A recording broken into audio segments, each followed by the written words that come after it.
Hello everyone, welcome to Epic Battle, DevOps versus Security. I'm Fraser, aka Player One. So I'm a ex-sysadmin, ex-DevOps engineer, now a cloud security operations engineer at Capital One. As you could probably tell, not a graphic designer. Yeah, that's pretty much me.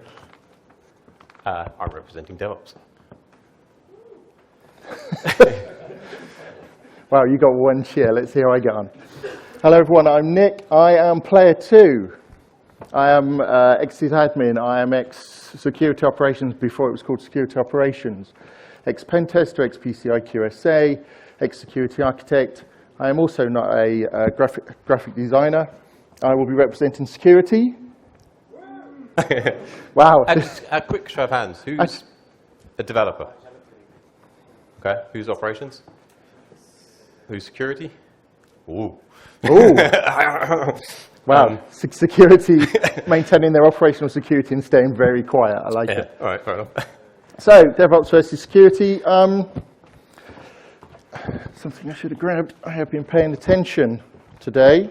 I've genuinely, as you see from my security background, interest in this. I enjoyed the talks. However, they're all wrong, basically. So those of you who've stayed, looks like about half of you, well done. You needn't bother coming. Really, I mean, Chris Dare said earlier, actually said it was good that everybody's agreeing, you keep getting the same talks. It's not the way it should have been. I mean, as shown, I'm an ex-sysadmin. I've been doing security since Fraser was a teenager. And some of the terms are good. Things like full stack ninja sounds fantastic. But DevOps is just a bad idea. The thing it reminds me of is the Internet of Things. It's just you get all that technology together and you have to get it to market and you just get some code together and you just publish it. And you end up with just like the stuff that happened to Brian Krebs, the Myra botnet. You just compromise globally the Internet of Things really easily, take down his service. So problem is, you're going to end up with DevOps, you're going to end up with an internet of crap. 1,000 points to security. Okay. All right. All right, let's just be clear then. So DevOps, it's not a management fad or anything like that. As you've heard. Interesting. Sorry? All right. I thought that point was so good it was worth making twice. Fair enough.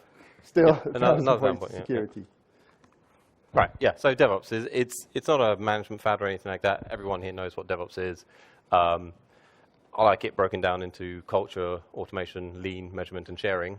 And then sort of DevSecOps is obviously just that with security. And I don't know if it's argued today much, but people suggest that security should automatically be part of DevOps and you shouldn't need the term DevSecOps. But I quite like DevSecOps or SecDevOps or whatever, or rugged DevOps. Because it reminds you to remember about the security element. So if you just call it DevOps, it can be a little bit ignored. So yeah, I mean that's DevOps. It's a grassroots movement to get stuff done faster and better with more quality. Yeah, but it's still just those separate teams. Can't you just have meetings? We can all talk to each other. Can't you have those remote meetings? We're all connected all the time. You can just talk to each other. And the great thing, as was said previously, is separation of duties. Also, just the security here. You've got different groups of people. And as was said, it was Colin said earlier, I think in one of his slides was like developers are from Mars, security is from Venus, operations is from Neptune, shift leaders on technical support are from Pluto. You get these are different types of people with different functions. If you separate them all, you get the benefit of DevOps because you still talk to each other, but you don't lose that security. Can't we just talk? It's another 1,000 points. Exactly. You pretty much nailed it. DevOps isn't about a unicorn engineer doing all the things. It is about breaking down those traditional silos. There's different ways of doing it. As you say, different functional. You can have a functional team with members from security, operations, QA, developers, etc., on the same team with the same sort of goals, or different teams working together.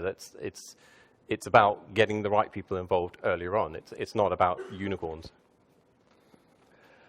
Then still, meetings, but now with just all these different teams all having to talk to each other because you've got all this communication going on. It's the same meetings, but with more gimmicks and more overhead. And from this slide, the guy at the top left in the black with his earphones on, not talking to anyone, definitely from security.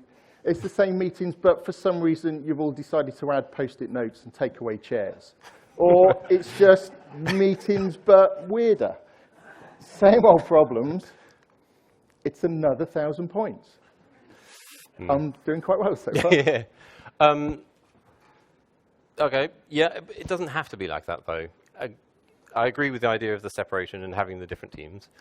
But, and this is where automation comes into play, do things as code. Think of teams as microservices. If we're going to jump on the SOA bandwagon, think of them as microservices and have well-defined APIs and interfaces. That way you get the benefits of the separation of duty, but you can use automation to speed up and remove that human element. You've got developers here, their CI/CD environments talking to the ops, which talks to SecOps. Devs talk directly to AppSec. All of that could be automated. All your pipeline stuff could be pushed through to production or whatever within 20 minutes with all the people involved without pointless meetings and 20 people on a conference call. Yeah, automation has been mentioned a lot today, and automation is a good idea. But automation just means you can screw everything up at once. If anything's compromised, you can compromise everything at once. You need that smart human intervention to stop all the dominoes falling over. That's what you need security people for. Automation just fails too fast. It's another 1,000 points.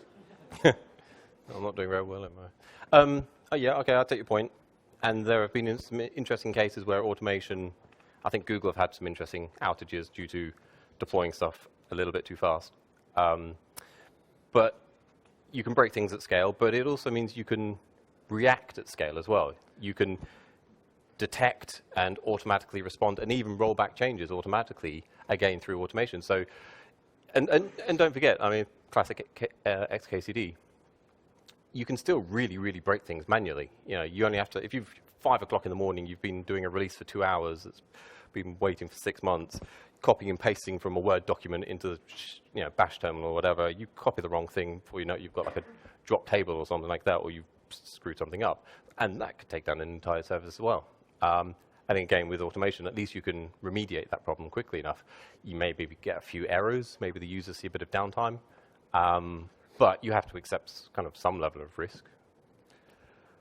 You have to accept some level of risk. This is security.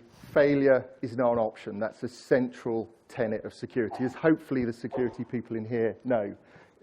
You can't fail. You get fired, your organization goes down, you get completely hacked. It's 2,000 points. That's so obvious, Fraser. I heart failure. I'm appalled. Failure is inevitable. You can't avoid it to some extent. Your options are you either pretend it's not going to happen to you and sort of finger in your ears, la, la, la, la, la, or you embrace it and try to use that failure to your advantage. Find a way to do things at velocity and accept that risk of failure. Accept failure. All these companies accepted failure. Some of them now exist. Some of them don't. You just can't, as per someone tweeted earlier, Yahoo has been mentioned for, the 6th time today. You can't fail. People get fired, people lose their livelihoods, people lose their data. As I said, we can't fail. 2,000 points. All right, so those organizations, what are you suggesting? For security, you just need to add more resources, more people, more technology, more information, more threat intelligence, just more stuff, and cybersecurity will finally work. Throwing more that got more laughs than I expected. Throwing more people, resources, and things like that at ineffective processes, isn't going to work. It's like trying to find a needle in a haystack by adding more hay. It's fundamentally going to be, it's not going to work. It's not going to scale. It's going to be, you're going to have a bad time, basically. Security, again, the central tenet is the strength of any security process is as strong as its weakest link. So we can't fail. I'll keep saying it until you listen. That's another 2,000 points. I think this is rigged. And you just don't understand the cyber environment we're in, the cyber risk we're exposed to, the cyber intelligence. We need to understand the cyber threat intelligence from the cyber threats in their hoodies, which I've seen far too much of around today. I have noticed I'm the only properly dressed person in this entire convention. The cyber crime, and of course, the hoodie-wearing, binary globe-faced cyber threats that we're all up against. There's just lots of cyber you have to deal with, Fraser. Another 2,000 points.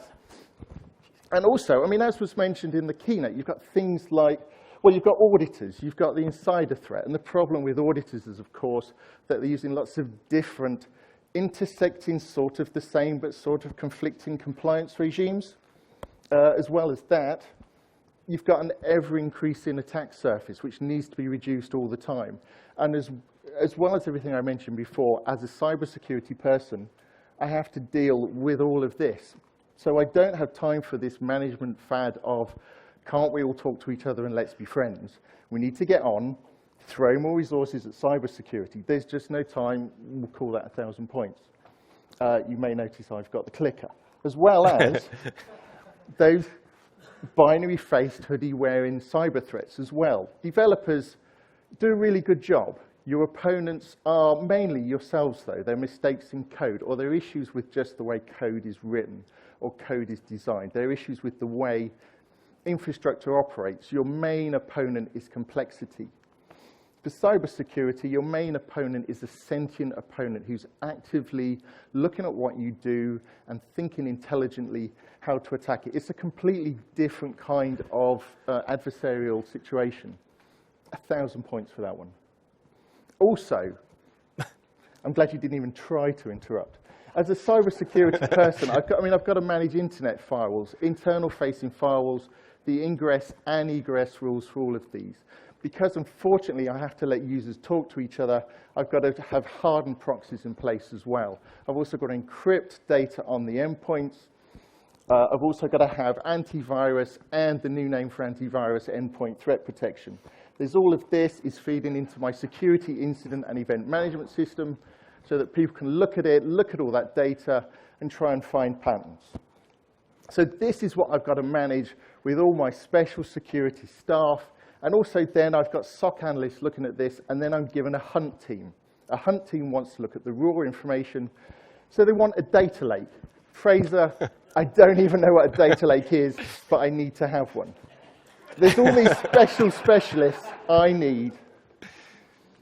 Double point, 28,000 points. I'm seeing no reason for you to have any points at all so far. Thanks. Stop is maybe what you should have said. Just yeah, exactly. Stop. That's great and everything, but I think what you're suggesting is security needs to be absolutely everywhere in every part of the organization and involved in every single way. That, again, as I said, and as we've heard throughout the day, doesn't scale. Security will be a blocker at that point. You can't expect security to have to give approval to every single decision made throughout the entire organization. More and more resource. Just give me more and more money and staff, and we'll finally get cybersecurity solved. It's only been 25 years. We'll get the hang of it sooner or later. Realistically, if you've got like 100 developers, you're probably only going to have like 3 security engineers for those. You can't have 3 engineers blocking 100 developers because the organization is going to be outcompeted. Give me 100 security engineers, I can. That's not realistic, is it? Anyway, yeah, that just doesn't work. You can't block everything. And what you need is a security team, capital S. The security team just coming in. Give me those 100 cybersecurity engineers to look at all that code, look at all that information, look at all that stuff that's going live, and just be those people who can say no, who can block things, who can stop vulnerabilities appearing on the network. Really? Yeah? We've heard this, I think, at least 3 times At today. least 3 times today. I don't know if you can actually see it, but that does say the Department of No. It's been disbanded. It's gone. Closed. Department of No is gone. If the Department of No has been disbanded, then the hackers will get in and everything will be on fire. And when everything is on fire, Fraser, what do you use to put the fire out?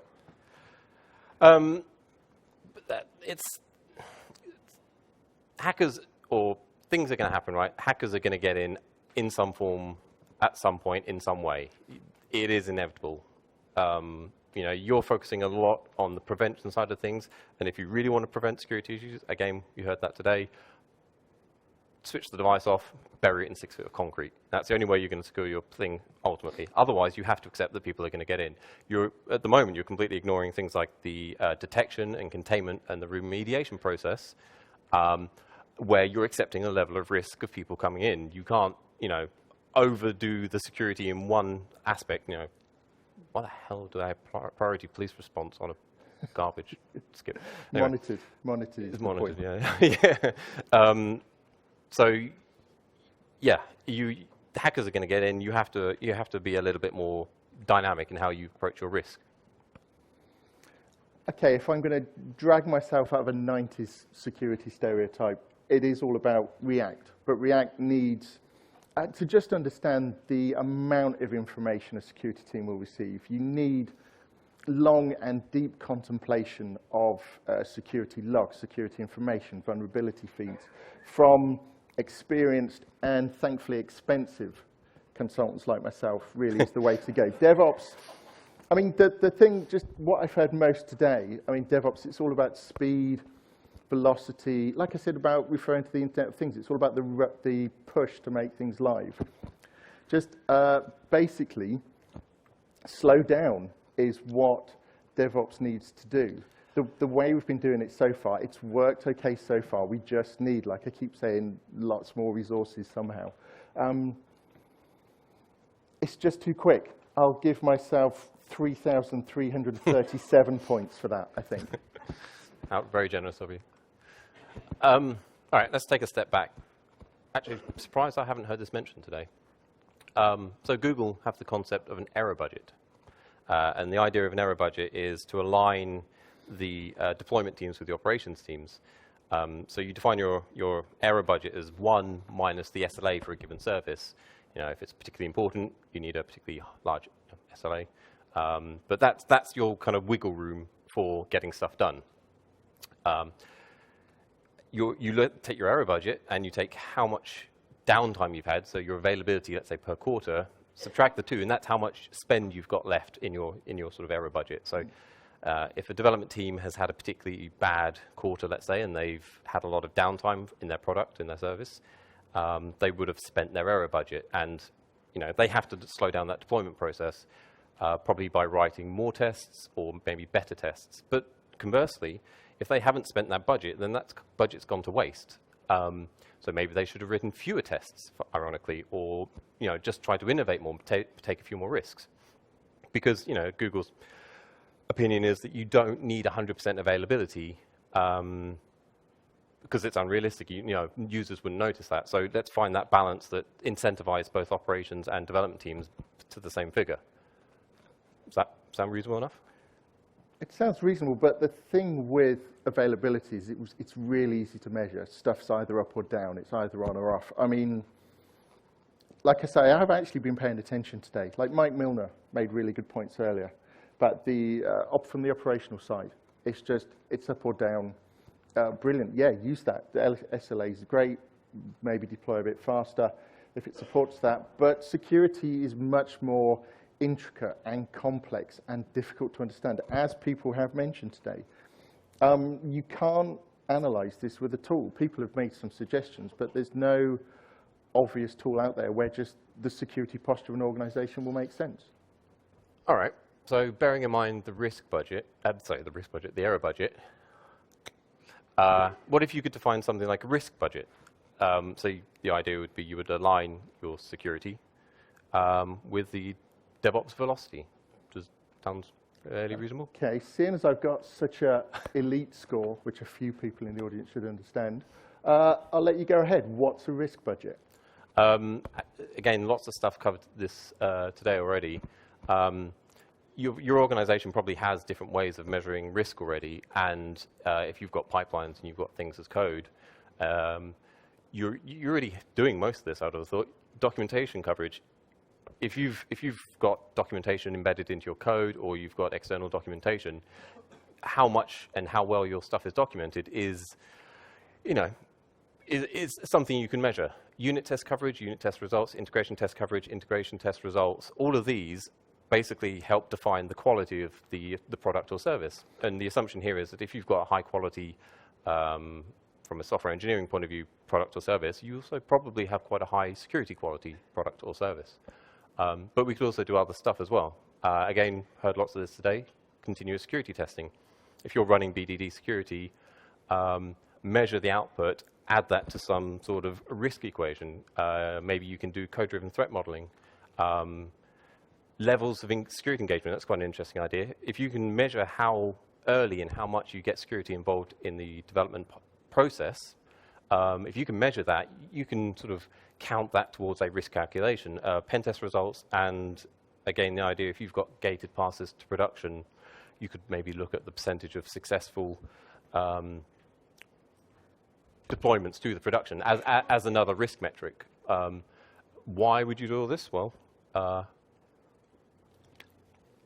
let's take an example. Let's say you've got a particular service that you want to get into production, and you look at how important, what sort of data it has in it, and you arbitrarily give it an X number of risk budget points per quarter, let's say. So before, their sort of state may have looked like this. They didn't bother getting security involved earlier on in the process, so that cost them like 50 points for a production deployment. No threat model whatsoever, that cost them 100 points. Pretty good documentation, maybe that only cost them 10 points. Good test results. No security tests, that's going to cost them another 100 points. Good gate rate, and again, no pen test, another 100 points. So if we sort of total all these up, you end up with 400 points per production deployment, which if you've got a risk budget of 1,000 points, let's say, that's only 2 deployments per quarter. That's not particularly agile, is it? It's pretty bad. But what you've done is you've basically incentivized them to improve their security posture. So maybe they sort of sit down, scratch their heads, think, we want to get things out the door a little bit faster. How can we do that? You've basically aligned them to your requirements. This time around, they get security involved a lot earlier, and to a larger extent, maybe security attends to stand-ups and stuff. So they've gone down from 50 points per deployment down to 10. Basic threat model. Maybe it's not dynamic, maybe it's not generated, but maybe it's just like a security.markdown file in the repository. At least it's shaved off a few points. Documentation, blah, blah, blah. Security test. They've managed to shave off another 80 points on the deployment by writing security tests. It's something that can be measured, something that can be tracked, something that can be calculated. And they got a pen test result, let's say, pretty good, maybe not perfect, but at least it reduced the points. So if you total those up, it's now 155 points for a deployment. That lets them deploy every 2 weeks. And again, automation is key here. This isn't a manual process. This isn't a spreadsheet or something like that. You would implement this as a gating process to deployment. So developers run, they build a test in a staging environment. It's, they can have a big red button that says, you're not going to get this through to production because you haven't got enough points. So yeah, I mean, an interesting approach and a different approach. Yeah, I mean, it's from this, you've obviously thought about it. And to not be the cliche, from my original thoughts on this, I was like 50-50 on DevOps. But talking to Fraser, putting together the talk, the idea of putting more to the left. So this, you're actually thinking about security as you go along. If it's not secure, you stop. If it is secure, you keep going. If it's not secure, you stop. If it is secure, you keep going. Almost. That's the slightly absolutist. Think more of less secure. A security person being absolutist, Fraser? More secure and less secure. Again, it's about the risk side. And if you think about it, developers, we've heard the word today as well, development teams and DevOps and stuff works with value. And, they're going to write a feature because there's a high likelihood that that feature is going to have a positive impact on, let's say, the number of sales or the number of users, whatever the key metrics are. That sounds a lot like risk to some extent, doesn't it? Yeah, certainly. I mean, in this, partly because we run out of time looking at the clock for today, partly because we're running out of time because cybersecurity people have been trying the same thing for the 20-odd years I've been doing it, and all we can say is just give us more into the process and we'll finally make it work. I can see the two sides. Risk is a negative beginning point of view that's negative. Impact times likelihood of negative things. But from a developer side and a DevOps point of view, it's just impact times likelihood of the positive effect of releasing code. And effectively, it's looking at the same problem from two different sides, but looking at it in the same way. Yeah. Oh. Go on. Exactly. It is all very sort of yin-yang. Two opposing sides coexisting, two sides of the same coin. Positive value and negative risk are essentially two of the same things. If you sort of look at it slightly more philosophically, DevOps... That looks horrific, this close, that talk. It looks much better on my laptop screen.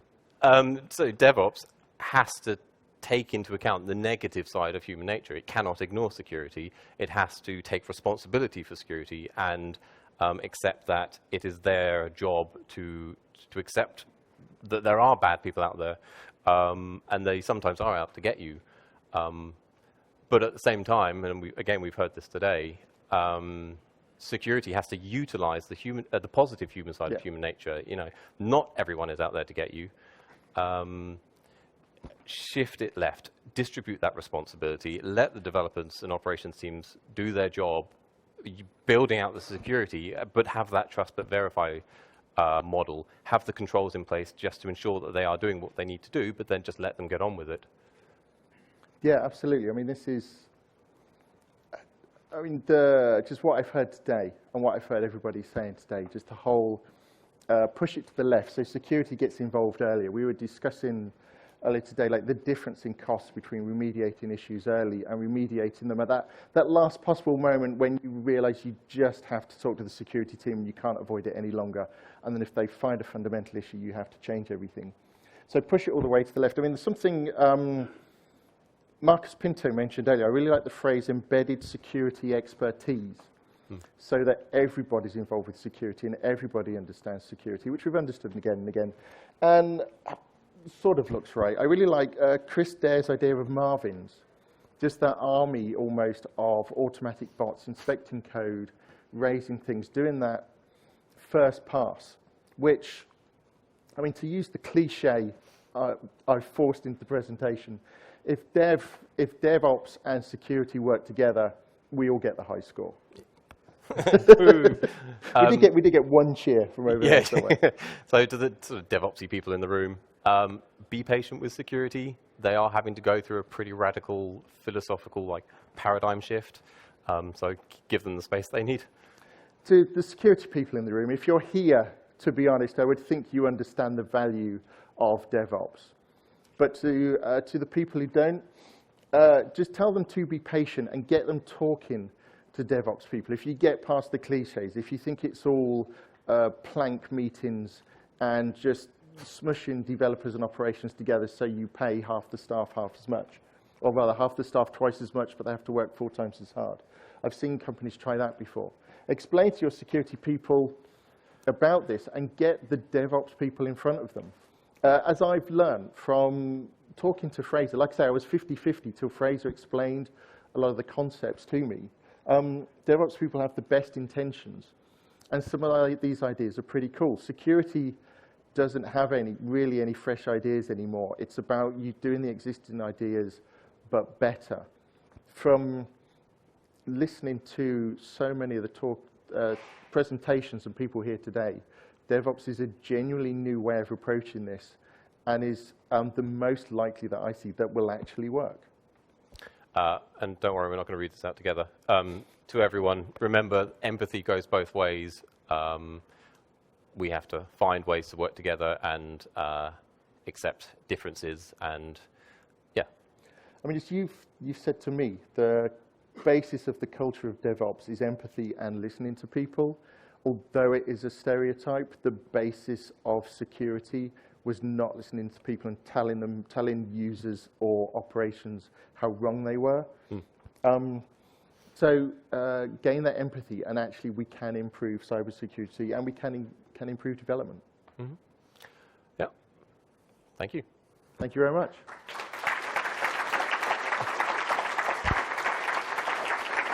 Probably got time for some questions. Questions? Yeah. We got 5-10 minutes, I think, maybe for some questions. Anyone's? No. I'm not seeing any. No, me neither. Time to sneak out. Thanks. I think we're good. Thank you.